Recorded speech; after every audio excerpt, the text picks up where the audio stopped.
tes non-parametrik. Uji 2 sampel menggunakan tes non-parametrik. Ada beberapa uji yang bisa digunakan, yaitu Human-Whitney, McNemar, Kolmogorov-Smirnov Z, kemudian Ranswald-Wolowitz. Oke. Pertama kita belajar uji 2 sampel independen Human-Whitney.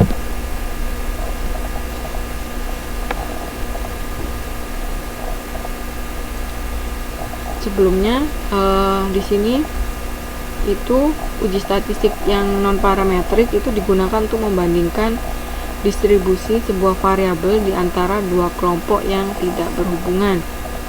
Kemudian perhatian utama dari pengujian ini adalah untuk menguji ada tidaknya signifikansi perbedaan antara dua sampel atau kelompok yang tidak berhubungan tersebut, sehingga kita bisa mengetahui apakah kedua sampel tersebut berasal dari populasi yang sama atau tidak.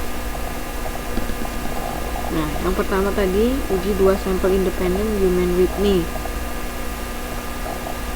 digunakan untuk membandingkan distribusi sebuah variabel di antara dua kelompok yang tidak berhubungan, ya. Rumusnya adalah yang seperti ada di PPT. Di sini penggunaan rumus tergantung pada kelompok mana yang kita anggap sebagai kelompok pertama dan kelompok kedua. Oke.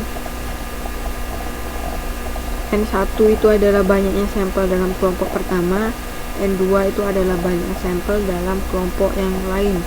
Sedangkan R1 itu adalah jumlah skor ranking yang diberikan pada kelompok dengan ukuran sampel N1. Sedangkan R2 itu untuk ukuran sampel N2.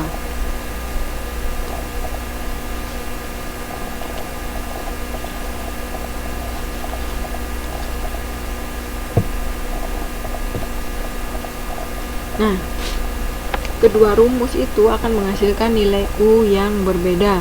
Yang diinginkan adalah hasil U yang lebih kecil. Jika nilai N1, N2 semakin besar, maka distribusi U akan semakin mendekati distribusi normal, sehingga dapat dilakukan pengujian hipotesis dengan rumus yang seperti ada di PPT.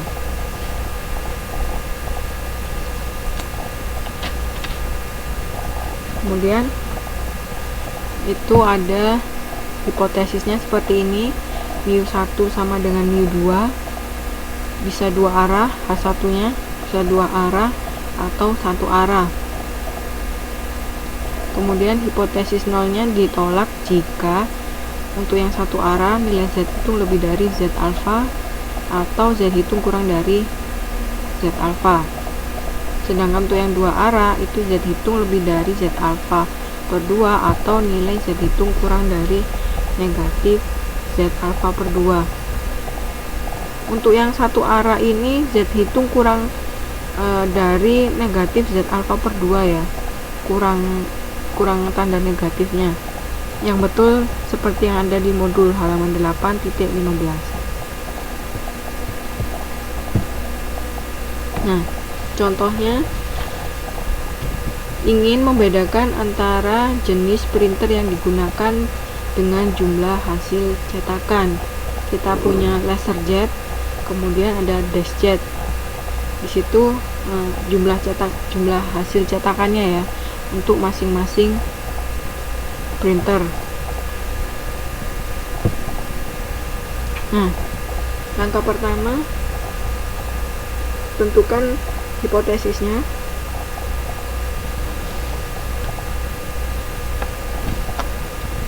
Di mana jumlah hasil cetakan printer DeskJet itu sama dengan jumlah cetakan printer LaserJet di tingkat populasi. Sedangkan H1 di sini lebih kecil dari jumlah cetak printer LaserJet di tingkat populasi. Berarti dia dua arah atau satu arah.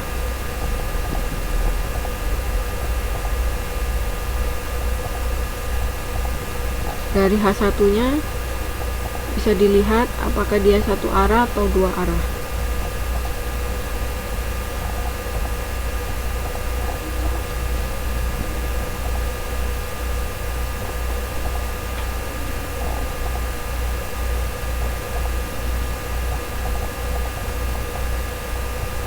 Ya, satu arah, betul, karena lebih kecil dari jumlah cetakan printer laserjet di tingkat populasi. Kemudian langkah selanjutnya adalah mengurutkan data yang ada mulai dari ranking 1 hingga ranking tertentu. Diurutkan ya, dari yang terkecil hingga yang terbesar. Jika ada nilai yang sama, maka dijadikan rata-rata. Nah, itu seperti yang 403. Nilai 403 itu kan ada 3 ya. Nah, karena dia kan seharusnya rankingnya adalah 567, berarti ketiga nilai tersebut ditambahkan kemudian dibagi dengan 3, sehingga nanti untuk yang 403 tiga-tiganya itu mempunyai ranking 6. Kemudian hal yang sama juga dilakukan untuk hasil cetakan 424, 439, karena mereka mempunyai nilai yang sama, sehingga didapatkan ranking seperti ini. Siapa yang belum bisa menentukan rankingnya?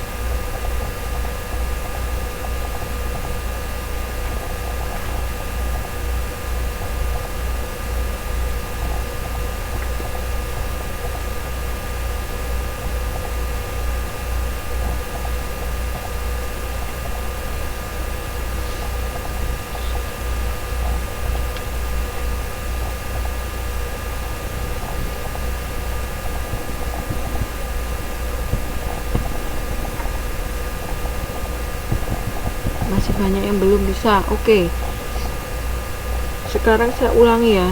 Untuk 403 yang pertama, itu seharusnya dia ranking berapa?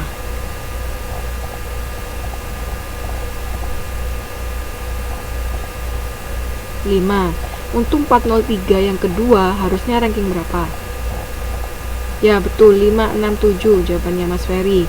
Nah, 567 itu dijumlahkan kemudian dibagi 3, hasilnya adalah 6. Ya, 18 dibagi 3, hasilnya adalah 6. Nah, 6 itu digunakan sebagai ranking dari 403 semuanya. Dari sini udah mengerti untuk yang ranking dari 403. Oke, untuk yang 424 udah ngerti belum? Caranya sama seperti yang 403.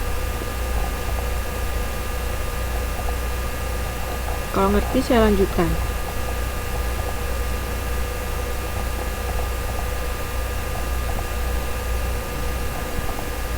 Sudah ya?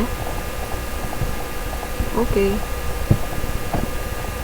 Nah, membuat rata-rata ranking dari masing-masing kelompok, yaitu printer laserjet dan printer deskjet. Nah, caranya seperti ini. Dikumpulkan yang deskjet berapa rankingnya, dikumpulkan yang laserjet berapa, kemudian dicari rata-ratanya.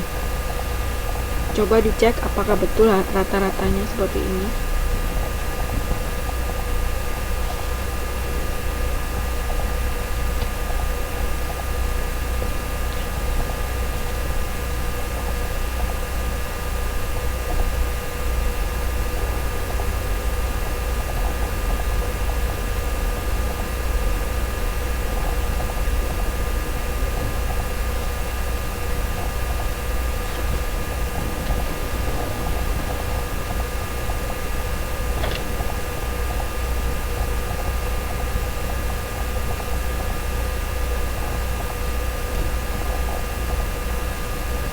Oke, kalau sudah benar, kemudian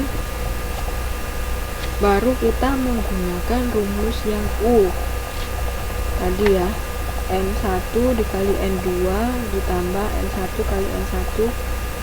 Ini dicari dua-duanya ya, seperti yang ada di halaman 8.17.